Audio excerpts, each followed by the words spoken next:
Magandang umaga! Kumusta po? Narito po ulit ang update natin para sa lagay ng ating panahon.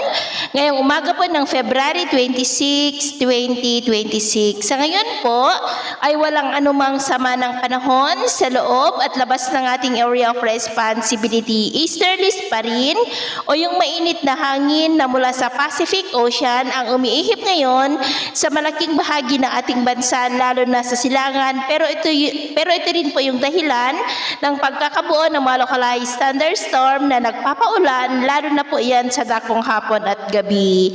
At sa atin naman pong long range forecast, wala naman pong bagyo na nakikita na tatawid sa ating kalupaan hanggang sa susunod na 2 linggo, pero hindi pa rin inaalis ang posibilidad na maaari na may sama ng panahon na mabubuo sa silangan ng ating bansa sa susunod na mga araw, at ang development po ng mga yan ang ating babantayan. At sa lagay ng ating panahon, ngayong madaling araw ay maayos naman ang panahon sa malaking bahagi ng bansa, pero may chance pa rin ng mga isolated rain sa ilang bahagi ng Calapan, southern part ng Palawan, Sagay City, ilang bahagi ng Cebu, Siquijor, Sulu Archipelago, Zamboanga Peninsula, Sorsogon at Davao Oriental. At mamaya ay sisikat naman ang araw sa malaking bahagi ng bansa, pero may chance pa rin ng maulap na kalangitan na minsan ay may mga pulo-pulo na mga pagulan sa southern part ng Palawan, Cabancalan, southern part ng Cebu, Zamboanga City, Sulu Archipelago,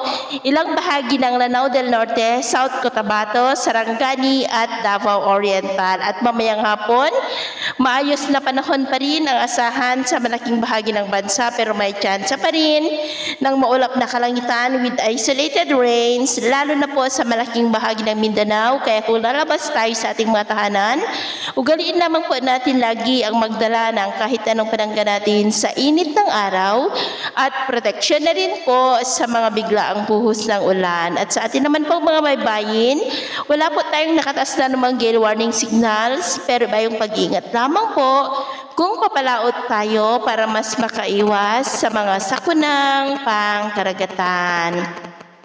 So ito po ang latest update natin sa araw na ito. At ako po muli si James na nagsasabing sa kahit na pagsubok po na darating sa ating buhay, huwag po tayong mawawalan ng pag-asa. Thank you and God bless!